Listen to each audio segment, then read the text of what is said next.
Ladies and gentlemen, we live in a world obsessed with fixing things.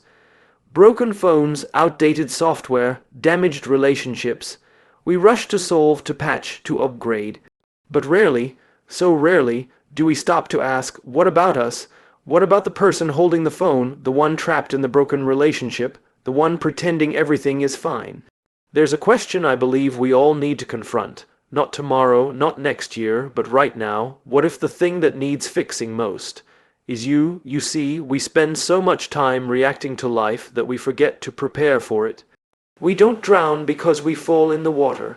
We drown because we stay there. And so today, I want to talk to you. Not about success or failure, not about goals or grit. I want to talk to you about the why. Why we must choose, intentionally, urgently, to begin the work of fixing ourselves before the damage becomes irreversible. Because here's the truth, if we wait until we break, we may have waited too long. Awareness is the first step to transformation. It's a simple sentence, yet it holds the weight of every meaningful change you will ever make in your life. You cannot improve what you do not understand, and you cannot fix what you refuse to see. Awareness is where the journey begins, not with action, not with motivation, but with the courage to observe yourself honestly. We often think that transformation starts with doing something, changing a job, ending a relationship, starting a diet, reading a book. But transformation, real transformation, doesn't begin with movement. It begins with stillness. It begins with reflection. The moment you pause and truly look inward, without judgment or excuse, is the moment things begin to shift. Why is awareness so powerful? Because it strips away the illusion. Many people are walking through life blind, not physically, but emotionally, mentally, spiritually. They go through routines, repeat habits, replay emotional scripts, and react to situations without understanding the why. Behind their choices, without awareness, you're a puppet pulled by invisible strings. But with awareness, you begin to see the strings, and when you see the strings, you have the power to cut them. This isn't easy. In fact, awareness is often uncomfortable. It asks you to face the parts of yourself you'd rather hide. It exposes your patterns, your ego, your insecurities.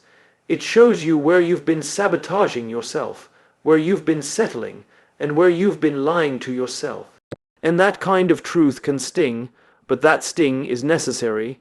Growth doesn't come from comfort. It comes from confrontation, and awareness is that confrontation.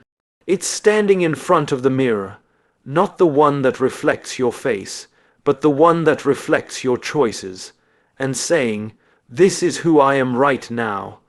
Not who you pretend to be, not who others think you are, but who you are beneath the roles, titles, and defenses.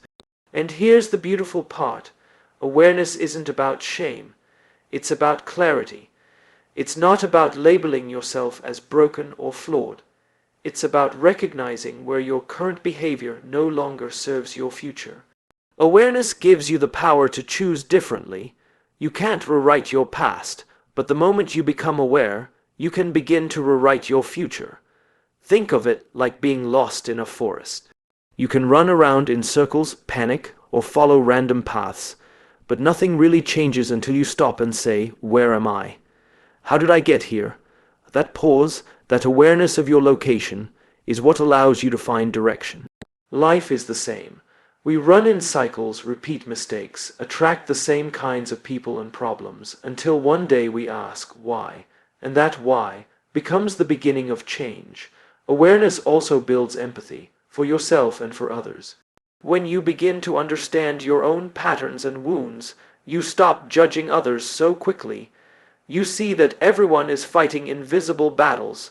You see that we're all trying in our own imperfect ways to cope, to grow, to feel seen. And that creates space for compassion, but awareness must be cultivated. It doesn't happen automatically. In a world full of noise, distractions, and endless scrolling, it's easier to avoid yourself than to face yourself. That's why you need to slow down, journal, reflect, ask questions, pay attention to how you react when you're triggered, notice when you're numbing yourself, Observe your inner dialogue. Awareness lives in these small moments. It's also not a one-time event.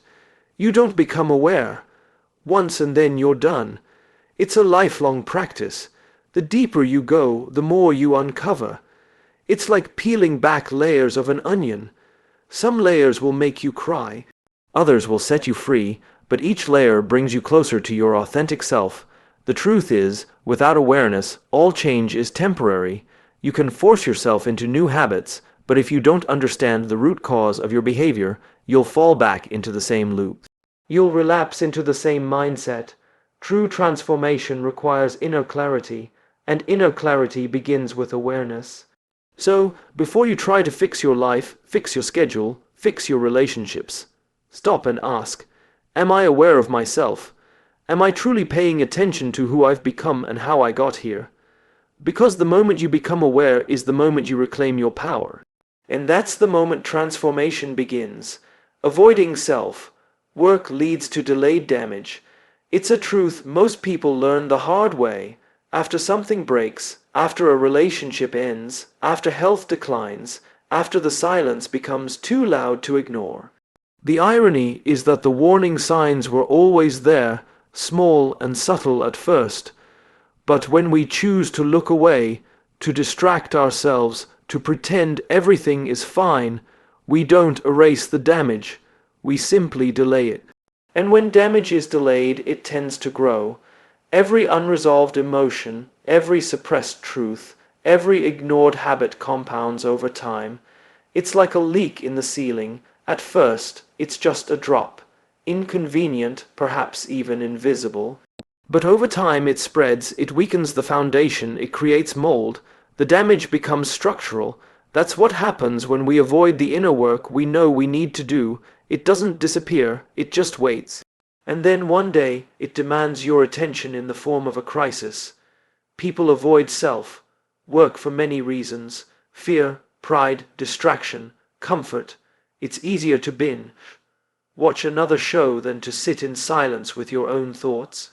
It's easier to blame your boss, your partner, or your past than to take responsibility for your reactions. But avoidance is a short-term relief with long-term consequences. When you bury things inside you, they don't die, they multiply. What we don't face eventually controls us. That anger you refuse to process, it becomes bitterness. That insecurity you never unpacked, it seeps into your confidence and relationships. That pain you never healed from, it starts showing up in how you treat others. Self-work is not just about improving your life, it's about preventing damage to yourself and to the people you care about. Because when you avoid working on yourself, other people pay the price too. And here's the thing, life will keep giving you the same lessons until you learn them. Different faces, different situations, but the same emotional themes. If you don't work on your need for validation, you'll keep chasing approval. If you don't heal your fear of abandonment, you'll keep clinging to people who aren't right for you. You'll think the world is repeating itself, when in truth, it's reflecting you. Avoiding self-work is a form of self-sabotage. It's pretending the problem isn't real because you're afraid of what you might find. But the truth is, the longer you wait, the harder it gets. Habits become more deeply rooted. Emotional wounds become harder to access. Defensive walls grow thicker. And by the time you realize the cost, it might feel overwhelming to begin. That's the delayed damage. The weight of what you could have addressed early on, now heavy and complex. Many people wait for rock bottom to change. They wait for the breakdown, the betrayal, the burnout. And only then do they start asking the hard questions. Only then do they begin the self-work. But it doesn't have to be that way. You don't have to wait until everything falls apart. You can choose awareness now. You can choose growth now. The earlier you face yourself, the lighter the work becomes. Self-work isn't punishment, it's preparation. It's strength training for the soul. It's emotional hygiene. Just like brushing your teeth prevents cavities, self-work prevents emotional decay. It builds resilience. It teaches you how to respond instead of react, how to be grounded instead of impulsive, how to lead yourself before trying to lead others. The problem is, self-work is invisible. There's no applause for doing the inner healing. No one sees the moment you forgive someone in your heart. No one notices the thought you chose not to believe or the toxic habit you decided to let go of. But those invisible moments shape your entire life.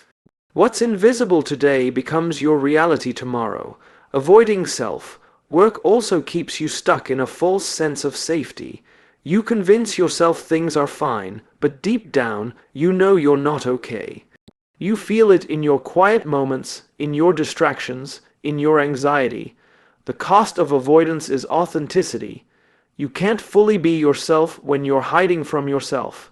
And so, if you hear a whisper inside telling you to pay attention, don't silence it.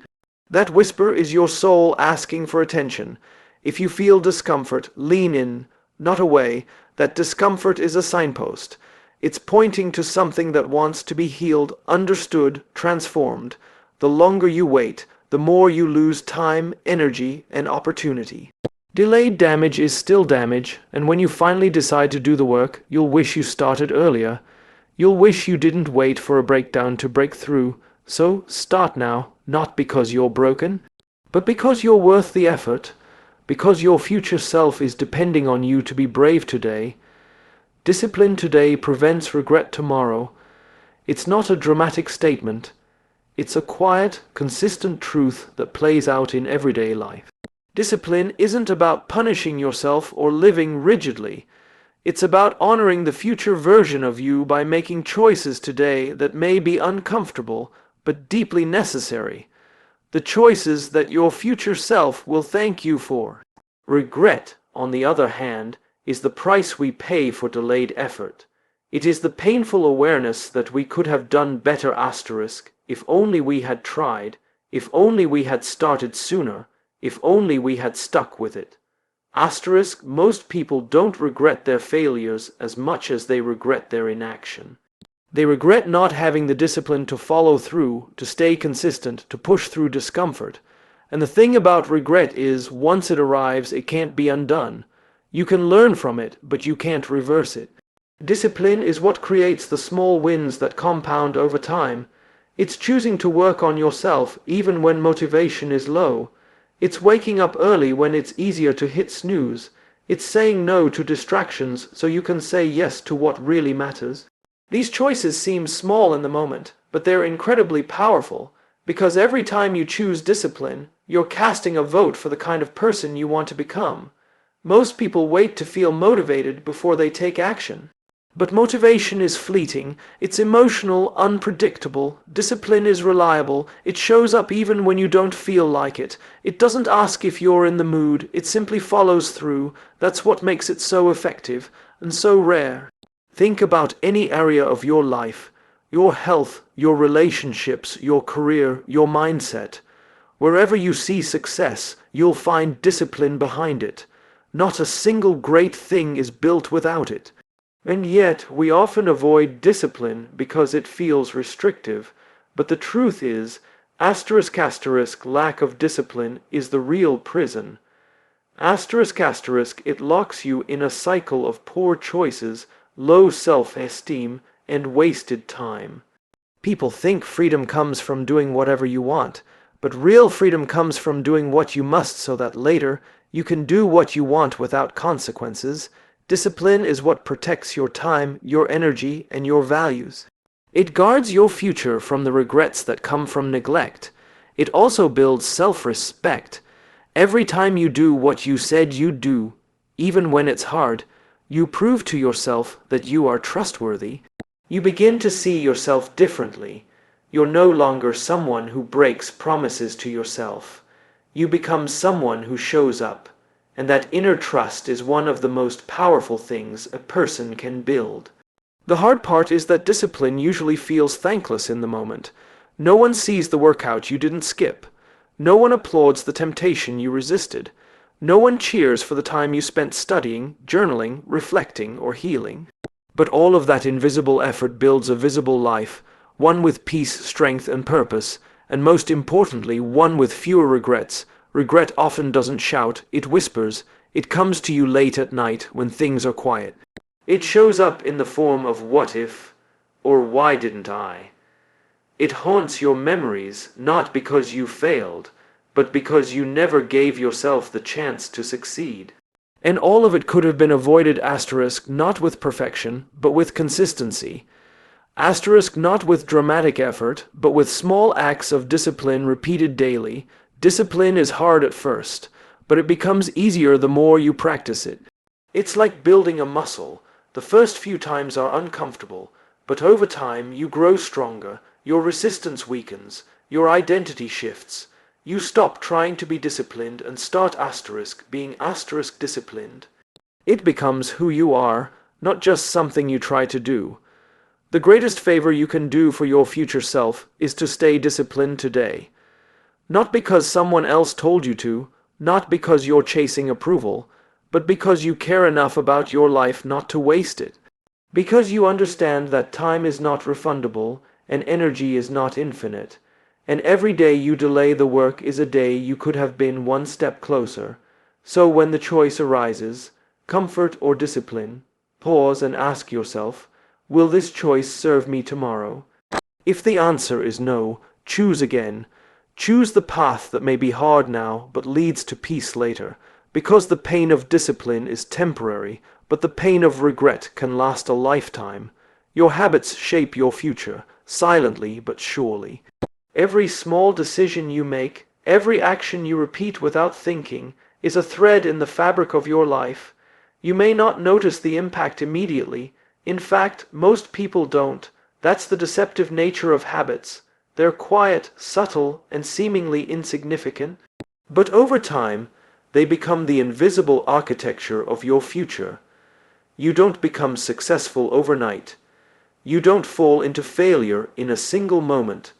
These are the outcomes of thousands of tiny choices, practiced day in and day out. What time you wake up, how you respond to stress, what you eat, what you read, how often you move your body, reflect, set boundaries, or avoid hard conversations. These aren't just habits, they are statements about who you are becoming. The truth is, your habits are either working for you or against you. There is no neutral. Every habit is either pulling you closer to the person you want to be or pushing you further away. And because habits are automatic, many people don't realize they're slowly moving in the wrong direction until they feel stuck or lost. By then, change feels overwhelming, not because it's impossible, but because the old patterns have become so familiar. This is why it's essential to bring your habits into your awareness. What are you doing every day without thinking? What routines have you accepted simply because they're easy or comfortable? Most people underestimate the power of daily repetition. They believe big results come from big decisions, but in reality, it's the small, consistent actions that lead to transformation. Imagine brushing your teeth. You don't see a dramatic change after one day. But over weeks, months, and years, that simple habit prevents decay, pain, and costly repairs. The same principle applies to every area of your life. A habit of journaling can create emotional clarity. A habit of saving money can lead to financial freedom. A habit of gratitude can reshape your entire mindset. None of these results happen overnight, but they happen. Habits also shape your identity. The more you do something, the more you begin to believe that's who you are.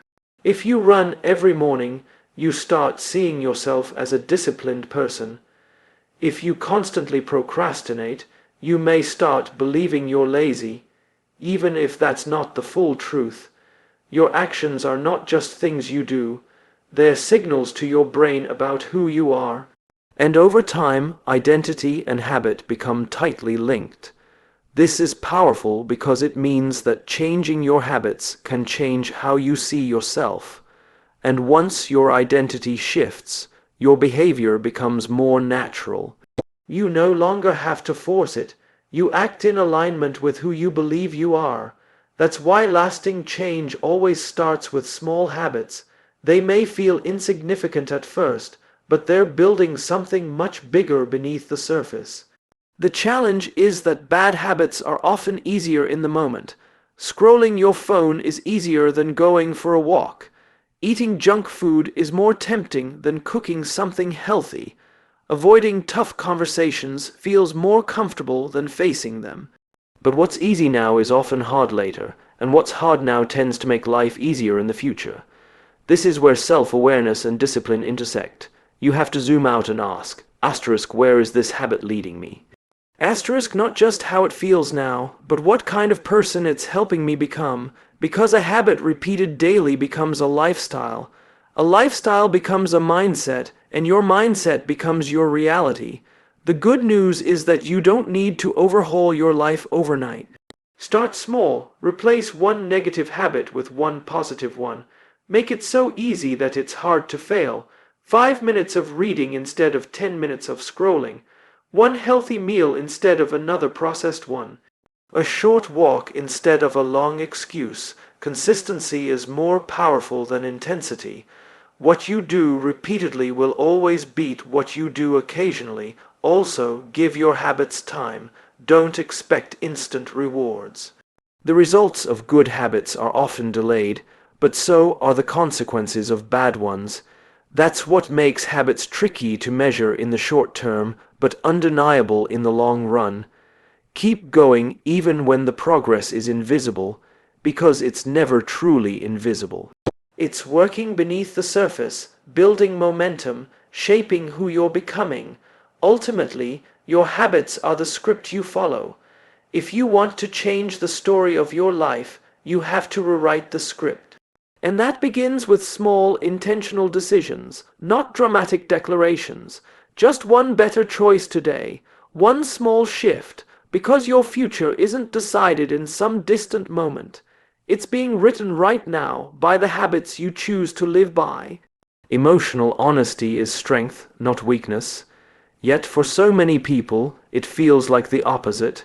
We've been taught, directly or indirectly, that showing how we really feel is risky, that being vulnerable is a sign of fragility, that strong people keep it together, don't cry, don't break down, don't admit when they're scared, confused, or hurting.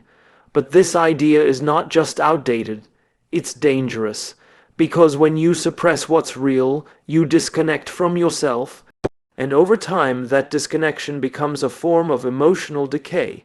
Being emotionally honest doesn't mean oversharing. It doesn't mean you broadcast every feeling to the world. It means you tell the truth to yourself first. It means you stop pretending that you're fine when you're not. It means you allow yourself to feel what's there instead of burying it under busyness, sarcasm, or distraction. It means you recognize that emotions are not a problem to be solved, but messages to be heard. Most people don't even realize how deeply they've trained themselves to lie emotionally. They say, "I'm okay," when they're exhausted. They say it's no big deal when something broke their heart. They say, "I'm just tired," when really they're overwhelmed, anxious, or lost. These small lies build up, and with each lie, you move further away from your authentic self. Why do we do this? Because emotional honesty requires courage. It demands that you stop running from discomfort, that you face what you feel without trying to fix or escape it, and that's hard, especially in a world that celebrates surface-level positivity and quick fixes. But real growth doesn't come from pretending. It comes from acknowledging the mess, from sitting with what hurts long enough to understand it. When you practice emotional honesty, you begin to build self-trust. You stop gaslighting yourself. You stop minimizing your own experience. You start giving yourself the permission to be human, and that permission is powerful. It creates space for healing, clarity, and deeper connections.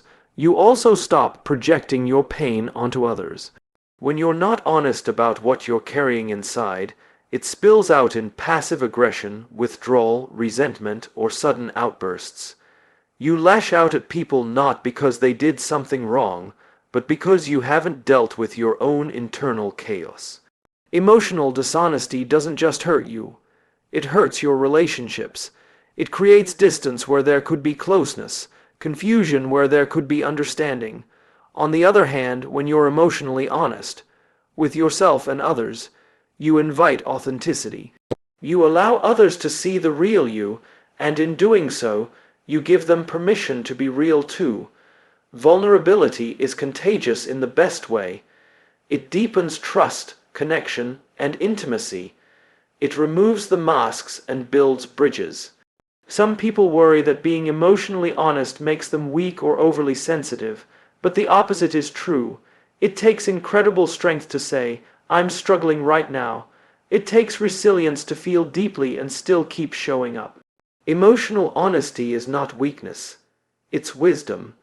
It's knowing that emotions are a natural part of life, not something to be feared or hidden. Being emotionally honest also gives you clarity. When you name what you feel, you can understand what you need. Anger might be pointing to a boundary that was crossed. Sadness might be signaling a loss that needs to be grieved. Anxiety might be highlighting a situation that's out of alignment. When you deny your feelings, you lose access to that inner guidance. But when you honor them, you gain insight and direction. Of course, emotional honesty isn't always comfortable. It might disrupt the image you've built. It might challenge the roles you've been playing. It might mean admitting that something needs to change, but that discomfort is the price of truth, and truth is the foundation of any meaningful life. So, if you want to grow, if you want to evolve, start here, tell the truth. Even if your voice shakes, even if it's just to yourself in a quiet room, say what's real, feel what's real, because what you suppress controls you, but what you face can no longer own you. And remember, emotional honesty doesn't mean falling apart. It means coming together. It's the beginning of real strength, the kind that's built from the inside out. The kind that doesn't pretend to be okay, but becomes okay through honesty, reflection, and healing.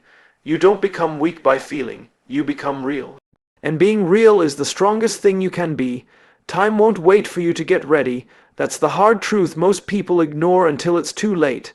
We often live as if we have unlimited time, delaying decisions, procrastinating change, postponing healing, and putting off our dreams. We tell ourselves, "I'll do it when I feel more confident. I'll start when the timing is right. I'll fix things later." But while we're waiting, life keeps moving. The clock doesn't pause for anyone's fear, indecision, or excuses. The world keeps spinning, and if you're not careful, you'll wake up one day realizing that the window of opportunity you assumed would always be open has quietly closed. The belief that you'll always have more time is comforting, but it's a lie. Opportunities are like doors. They don't always stay open. People move on, circumstances change, your own energy and capacity shift. What felt possible at one point may become much harder later, not because you're incapable, but because you've missed the moment when action was easiest or most aligned. This isn't meant to scare you, but to wake you up. Time is not a guarantee. It's a gift, and the longer you wait to act, the more that gift shrinks. Waiting until you feel ready is often just fear in disguise. It's a form of perfectionism that says, "I can't begin until everything is certain, safe, and clear." But life doesn't work that way.